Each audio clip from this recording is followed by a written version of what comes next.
Hello YouTube, if you've watched my videos before, welcome back. If you are a new person, welcome. My name is Audrey and I am a UX designer and researcher. I publish a lot of content about everything related to UX, career, or also tools. And so if you're interested into having more content like this, don't forget to hit the subscribe button. In this video, I wanted to talk about something that's close to my heart, and I really don't want to pretend like I've got all of this figured out and I'm an expert in this. It's just kind of my checklist of what I do to try to ensure that my design is as accessible as possible. So this is really not a full list, but here are the things that I always pay attention to whenever I'm creating a new design.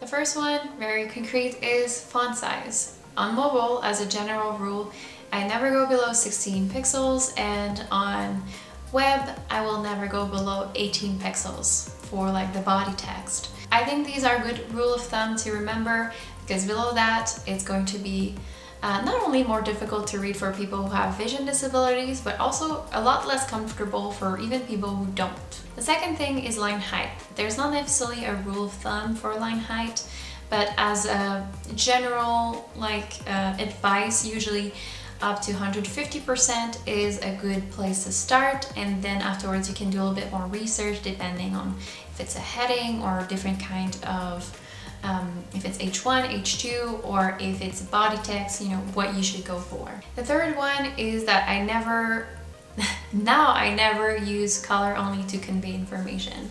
I've done mistakes before to use a toggle to illustrate if something is on and off. And if you are someone that have color blindness, then you can't really know if it's on and off.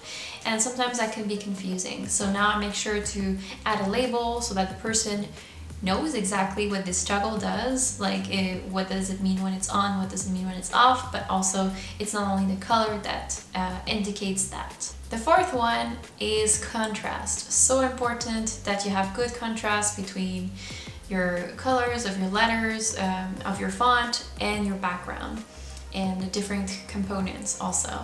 So how I do that is that in Figma, I do have a plugin to check for contrast, and it will tell me that if people who have vision disability will struggle to see certain things, or if they have, or people who have different types of color blindness. So again, something that is really nice to think about for everyone, really, because choosing things that have higher contrast makes it more comfortable for the eyes of everyone. The fifth one is anything that's moving or flashing. Anything that's moving or flashing is going to attract the eye there, which may be great if you're doing publicity. But if you have kind of a landing screen and people trying to scan through the information, having something that is kind of moving and shifting may be confusing and they may not have the time to read it. So I really try to avoid that generally. Number 6 is trying to make sure that the interactive elements are clearly indicated. So if it's a button, it looks like a button and it looks like it's active. If it's a link that someone can click, usually it's a different color, but also underlined. I know that certain websites now are kind of getting rid of that, getting rid of the line underneath. I'm not sure if that's necessarily best for accessibility though, because I feel like as a general rule, when you're reading text and it's like a different color and it's underlined, as a general rule, most people will know that they can click on it. Seventh one is this rule I have. It can be broken and bended, but often I try to think one screen, one action. Sometimes I have this temptation, especially for a registration process, to add a lot of fields so that people can have less screen as possible. People used to say that less clicks is better. But it seems like through research I've read recently that it's not necessarily the case. Sometimes if the process feels easier because there's only one field per screen, like you only have to enter your first name, then click next, then your last name, because the process is kind of easier, it will feel faster to people. So that may be a good thing to have one action per screen, instead of a series of things that you need to insert on the same screen. Number 8 is that I think it's important that my design is giving relevant feedback. So if someone clicks something and it makes an error, then I need to tell my user what they did wrong so they can correct it.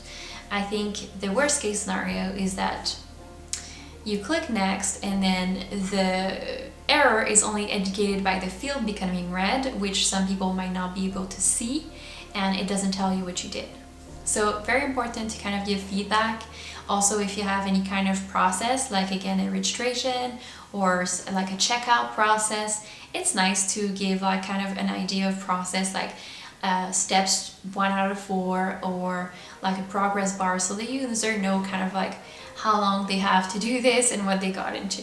Number 9 is that I don't make users hold information in their mind, because people get distracted generally. You're doing something, you're receiving a text message, and then you're coming back and you had started entering this field and you don't remember what it is because there's no tag above it, or that there's no tag anywhere that tells you what you're supposed to answer. So as a general rule, that's nice to give visual indicators, or if you have like a text field, that you have the label that appears above or somewhere on the screen, so that the user can remember, doesn't have to remember, but can look what is the information that they're supposed to answer. And the last one is information architecture. It's less of an actionable tool, but always try to remember that what is grouped together looks like it belongs together, and it's going to be read a certain way. It's gonna look like this information fits together. So I try to make sure that spacing and architecture makes sense into how it should be read and understood by the user. So this was not my necessarily complete list. Often I will have more research to do depending on who's the population that I'm building a product for, but I think it's a really good general rule starting point. If you want to have more information about this, I left in the description below a link with more accessibility guidelines you can check out. And I also leave the link for the book Accessibility for Everyone, which we read recently into the book club that I'm part of, a UX book club that I'm part of. And so I really highly recommend you check it out. So thanks for watching, and I will see you into another video.